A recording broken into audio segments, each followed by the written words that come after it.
अच्छा जी, अब next topic है हमारा एनकोप्रेसिस।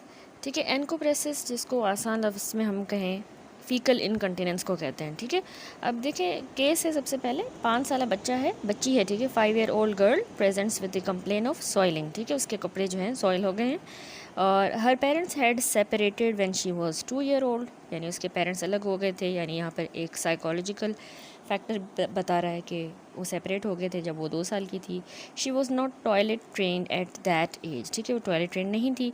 देर is off and on history of constipation. ठीक है, हिस्ट्री ऑफ कॉन्स्टिपेशन भी है, कभी रहती है कभी नहीं, ऑफ एंड ऑन। तो अब इसके ये एनकोप्रेसिस से रिलेटेड केस है। ठीक है, अब मेन पॉइंट्स क्या हैं, देखिए एनकोप्रेसिस जो है उसमें मोस्ट कॉमन जो वजह होती है वो होती है रिटेंटिव एनकोप्रेसिस, जो ज़्यादातर कॉन्स्टिपेशन की वजह से होती है। ठीक है, सबसे पहले तो फंक्शनल एनकोप्रेसिस देखें।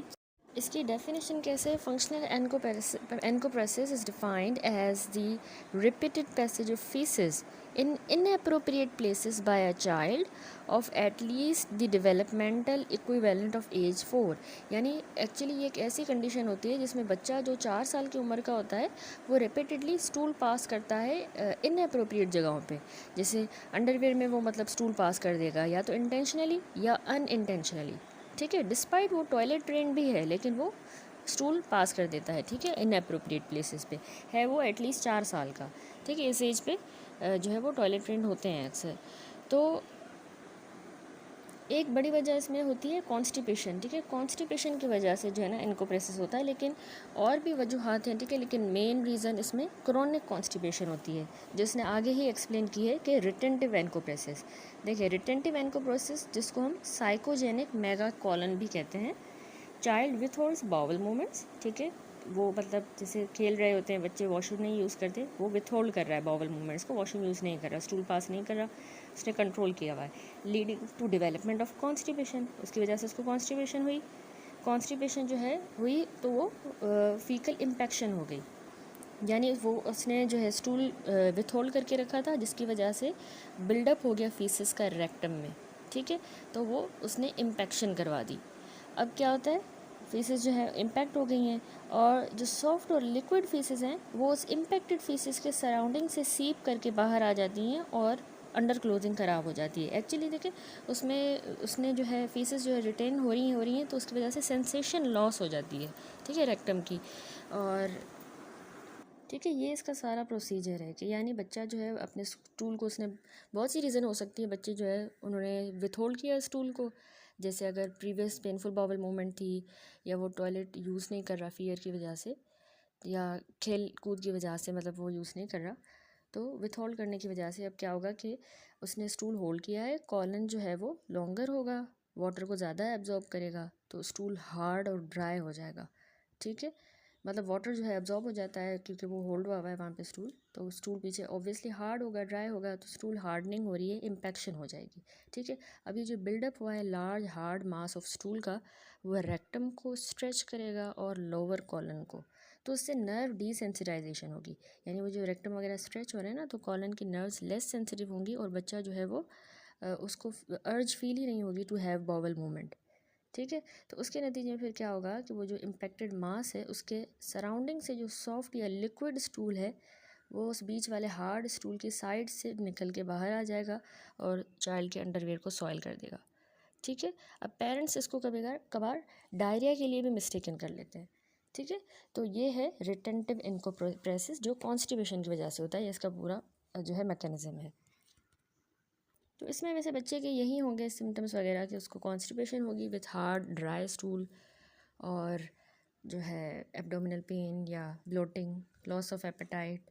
ठीक है, वो एम्बेरसमेंट, शेम होगा, low self esteem, soiled cloth अपने छुपा रहा होगा, एंड बेड वेटिंग या डे टाइम यूरिनरी इनकॉन्टिनेंस के इश्यूज़ भी इसमें एसोसिएटेड हो सकते हैं। ठीक है, तो इसके अलावा ये हो गई फंक्शन। उसके बाद देखिए आगे इसने बताया है कि children with continuous encopresis have never gained primary control of bowel function. यानी शुरू में हमने डेफिनेशन में कहा था कि एनकोप्रेसिस में मतलब बच्चा जो है 4 साल का है एटलीस्ट, और डिस्पाइट कि वो टॉयलेट ट्रेंड है या नहीं है, वो जो है अपने कपड़े जो है वो सॉइल कर देता, इनअप्रोप्रिएट जगहों पे जो है सॉइलिंग हो जाती है कपड़ों की। लेकिन यहाँ पर इसने बता दिया है कि कंटिन्यूस एनकोप्रेसिस हम उसको कहेंगे जिसमें बच्चे ने कभी भी primary control of bowel function gain ही नहीं किया, तो वो कंटिन्यूस है, ठीक है।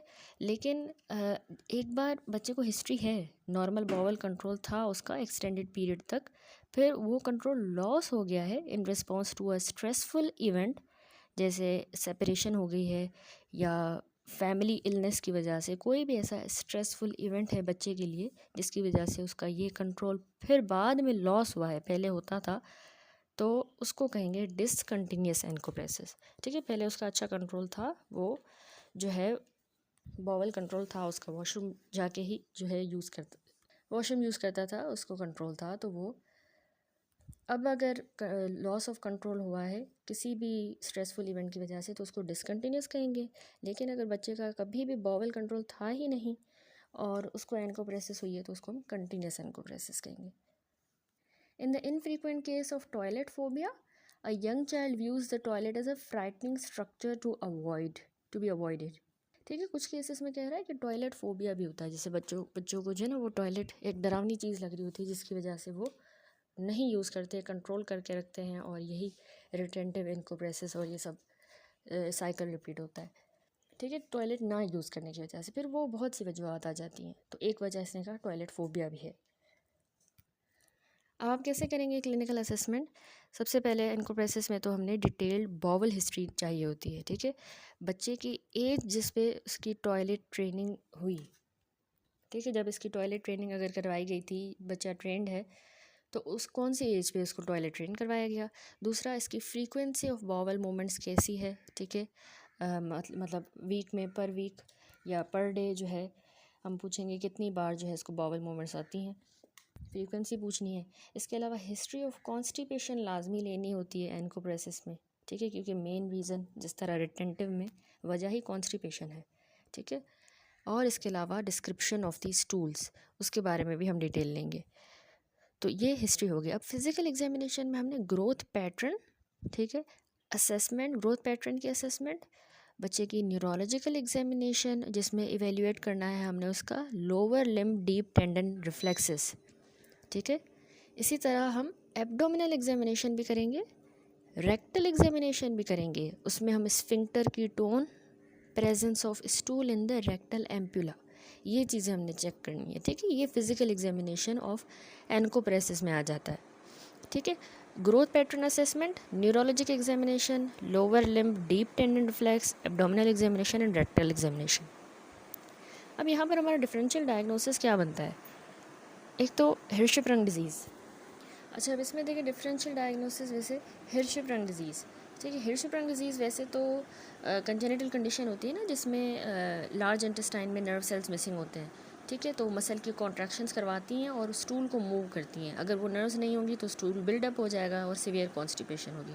तो उससे ये भी हमारे इसमें हमने डिफरेंशियल रखा है, लेकिन इसमें फ़र्क ये है कि जो हम पढ़ के आए हैं फंक्शनल एनकोप्रेसिस, अनलाइक दैट ये जो हिर्शप्रंग डिजीज़ है ये वेरी अर्ली लाइफ में प्रेजेंट करती है, जिसमें न्यूबॉर्न अपना फर्स्ट स्टूल 48 आवर्स के अंदर पास ही नहीं कर पाता, ठीक है।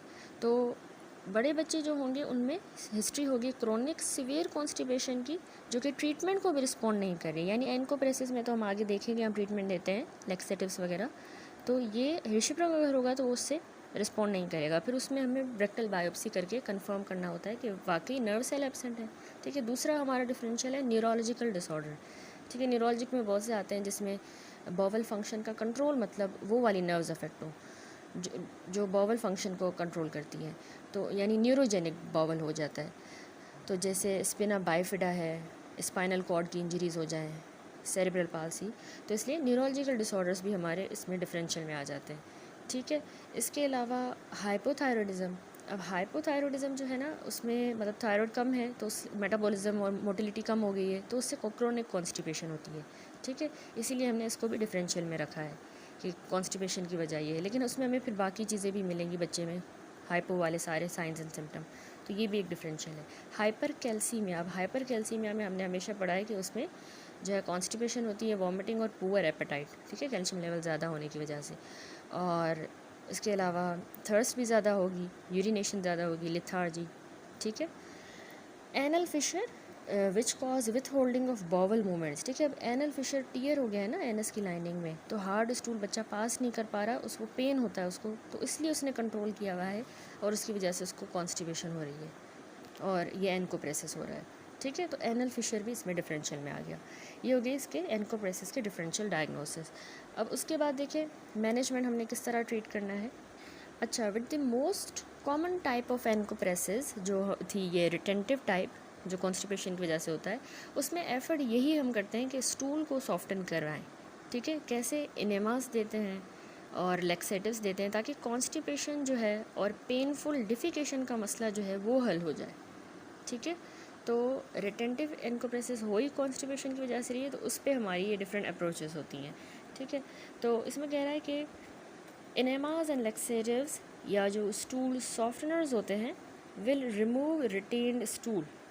ठीक है, रिटेन्ड स्टूल को ये रिमूव करेंगे, डिसइम्पैक्शन करेंगे जिसको हम कह रहे हैं, इम्पैक्ट हो गया था ना। तो पहला स्टेप यही है कि रिटेन्ड स्टूल को रिमूव करें, उसके लिए हम इनेमास, लेक्सेटिव्स या स्टूल सॉफ्टनर्स देते हैं।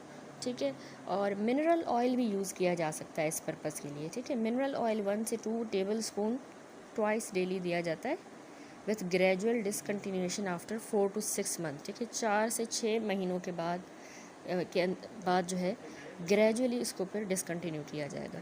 तो ये डिसइम्पैक्शन के लिए दे रहे हैं। दूसरा इसमें कह रहा है बॉवल रिस्ट्रेनिंग। अब देखें इम्पैक्टेड स्टूल को क्लियर कर लिया ना, अब हमारा फोकस शिफ्ट हो गया कि रेगुलर बॉवल हैबिट्स बच्चे की इस्टेब्लिश करवाएं कि वो रोज़ाना वॉशरूम टॉयलेट यूज़ करें। ठीक है, उसमें क्या आता है, स्केड्यूल सिटिंग, यानी बच्चे को इनकरेज करवाएंगे, माँ को कहेंगे कि उसको इनकरेज करवाए कि वो टॉयलेट पे जाके बैठे खाना खाने के बाद, ताकि वो अपना बॉडी का नेचुरल जो गैस्ट्रोकॉलिक रिफ्लेक्स होता है ना, जैसे ही पेट में खाना गया तो अर्ज होती है टू डिफिकेट, तो वो स्टिमुलेट हो, बॉडी का नेचुरल गैस्ट्रोकॉलिक रिफ्लेक्स यूटिलाइज करे और उससे बच्चे की बॉवल मूवमेंट्स खाना खाने के बाद स्टिमुलेट हो। ठीक है, तो ये हम स्केड्यूल्ड टॉयलेट सिटिंग करवाएंगे। दूसरा डाइटरी चेंजेस। अब देखिए डाइट में कॉन्स्टिपेशन है तो हम फाइबर बढ़ा देंगे, फाइबर और फ्लूइड इनटेक बढ़ाएंगे, मिल्क और डेयरी प्रोडक्ट्स कम करेंगे। ठीक है, क्योंकि ये चीज़ें बच्चों को कुछ को कॉन्स्टिपेशन करवाती हैं। ठीक हो गया। फिर इसने कुछ बिहेवियरल इंटरवेंशंस भी बताई हैं। इसमें इसने कहा है कि बच्चे को ट्रेन करना है, ट्रेनिंग द चाइल्ड। ये पार्टिकुलरली बहुत इंपॉर्टेंट है कंटिन्यूस सॉइलिंग वाले केसेस में। ठीक है, इसमें फैमिली और चाइल्ड को हम हेल्प करते हैं to understand the condition and establishing healthy habits. Desensitisation for toilet phobia, यानी जिन बच्चों को टॉयलेट फोबिया का डर था जिसकी वजह से एनकोप्रेसिस और ये सारा हो रहा था कॉन्स्टिपेशन, तो उनके लिए एक प्रोग्रेसिव रिवार्ड सिस्टम जो है उनको हेल्प करेगा टू ओवरकम दी एंजाइटी। ठीक है, तो ये डिसेंसिटाइजेशन करेंगे उनकी टॉयलेट फोबिया के लिए। साइकोथेरेपी उन बच्चों को रिकमेंड करेंगे जिनको परसिस्टेंट या डिसकंटिन्यूस एनकोप्रेसिस है, यानी पहले बॉवल कंट्रोल अच्छा था, डिसकंटिन्यूस हम उसको कह रहे थे ना, पहले अच्छा था लेकिन अब लॉस हो गया किसी स्ट्रेस की वजह से, तो उनकी साइकोथेरेपी करेंगे जो किसी और इंटरवेंशन से रिजॉल्व नहीं हो रहा। ठीक है, जैसे जिनको इमोशनल इशू है या स्ट्रेस है तो उनकी साइकोथेरेपी। That's it. ये इसकी ईजी सी मैनेजमेंट थी, छोटा सा टॉपिक था एनकोप्रेसिस।